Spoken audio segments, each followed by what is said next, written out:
Qazaxda Zəfərin Mübarək Azərbaycan başlıqlı bayram konserti keçirilib. Konsertdə müxtəlif musiqi nömrələri, vətənpərvərlik mövzusunda ifalar səsləndirilib. Konsert proqramında şəhid ailələri, müharibə iştirakçıları, veteranlar, rayon ictimaiyyəti, gənclər iştirak ediblər.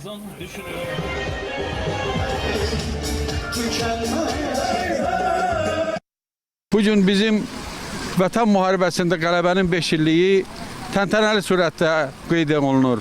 Vətən müharibəsi bizim Azərbaycan xalqının üzərindən birləşəni götürdü, qürurumuzu, mənliyimizi bərpa elədi. Bu yolda minlərlə şəhidlərimiz oldu. Şəhidlərin ruhu şaddır bugün. Hər bir Azərbaycanlı kimi mənə də kədərli gəlirdi işğal altında olan torpaqlarımıza baxmaq, o gözəl dağlarımıza, meşələrimizə baxmaq. Hər zaman da Allah'tan dua eləyirdik ki, Cənab Ali Başkomandanın möhtəbər irəli əmrinə bizim nəsil də şüşsün.